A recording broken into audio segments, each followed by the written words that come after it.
Biasa betul, ada orang pakai motor bawa paket antar menyebut ini untuk Francisca, hanya itu. Tempo ya. Ini urusan profesi kita wartawan. Sekarang mungkin wartawan Tempo, besok mungkin wartawan dan kawan-kawan yang lain. Itu.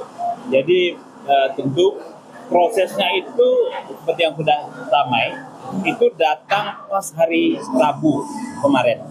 Rabu itu dikirim oleh seseorang yang tidak kita kenal, terus dititipkan. Biasa tuh. Jadi kalau di gedung Tempo itu kalau ada barang, paket, makanan termasuk itu dititip di security, nanti diambil oleh, itu ditaruh. Nah di situ tertulis untuk Francisca. Oke. Terus hari itu nggak datang. Francisca datangnya baru keesokan harinya, hari Kamis, dibawalah paket itu sore-sore rasanya naik ke atas, dibuka. Biasa betul, ada orang pakai motor bawa paket antar menyebut ini untuk Francisca, hanya itu.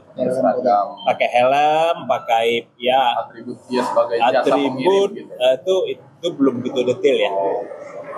Enggak ditanya ya Mas, kan paketnya cukup besar ya. Iya. Mungkin ditanya itu siapa pengirimnya. Enggak, itu hanya dicatat untuk siapa? Itu hanya dicatat untuk siapa? Dan kemudian kita sudah punya CCTV motornya itu sudah kita serahkan ke polisi. Rasanya sudah cukup jadi petunjuk gitu.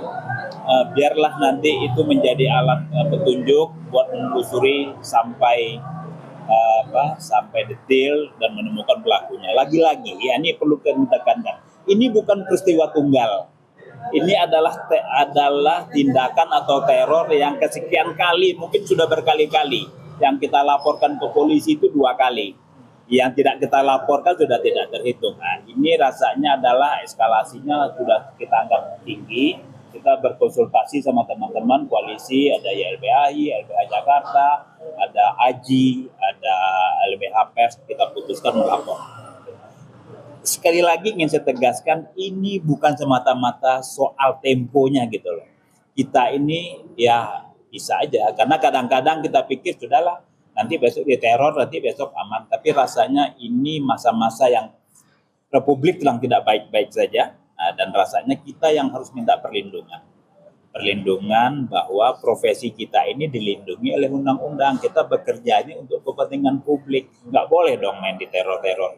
Pagi saya mendapat kabar dari tim security di kantor dan juga tim office boy yang mengabarkan bahwa ditemukan kardus yang dibungkus oleh kertas kado di bagian samping gedung Tempo.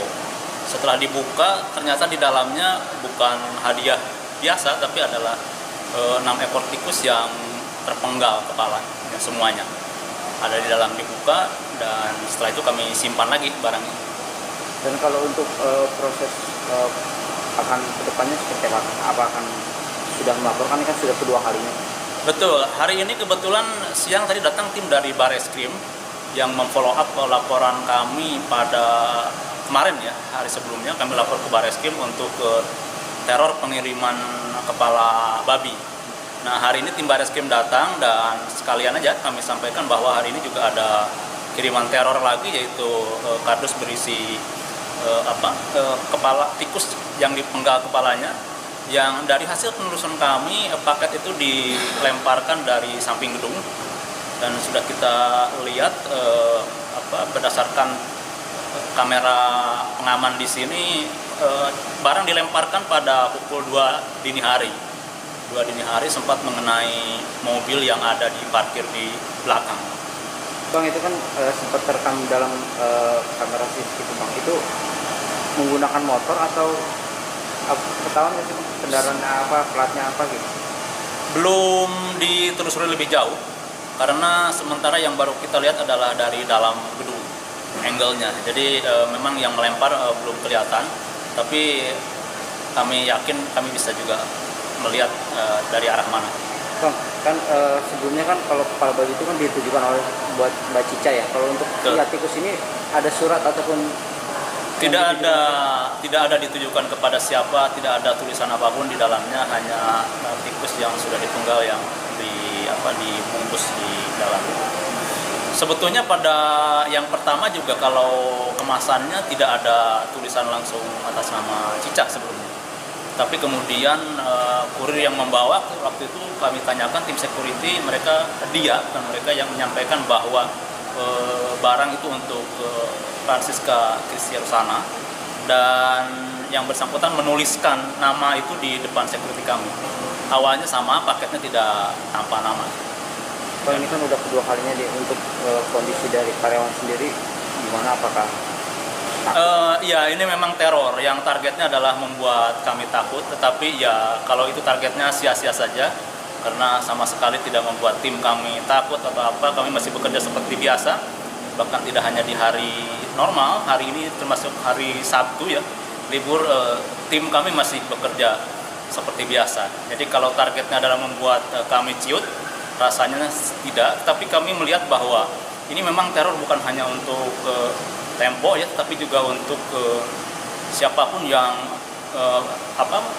teror untuk kebebasan berekspresi seperti itu, kebebasan dan kemerdekaan pers. Karena itu saya kira bukan hanya problem Tempo sendiri, tapi juga problem semua media, dan juga rasanya sih sudah sepantasnya kami mendapatkan dukungan dari berbagai pihak, termasuk seperti kemarin kami menerima puluhan organisasi masyarakat sipil yang datang ke sini. Mereka menyampaikan dukungan kepada Tempo untuk terus bekerja seperti Tempo seperti biasanya. Dan teman-teman bisa lihat juga dukungan itu ada lumayan banyak karangan bunga di depan yang itu dikirimkan oleh berbagai organisasi ya.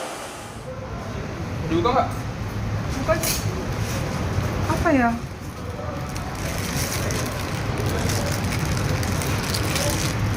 Apa bang? Oke, itu di dalam itu.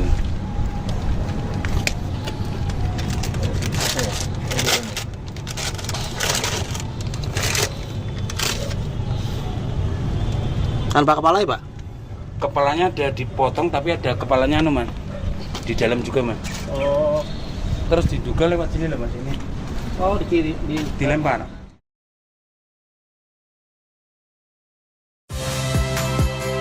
Saya Nitya Anissa.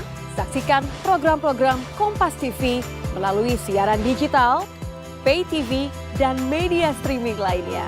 Kompas TV, independen, terpercaya.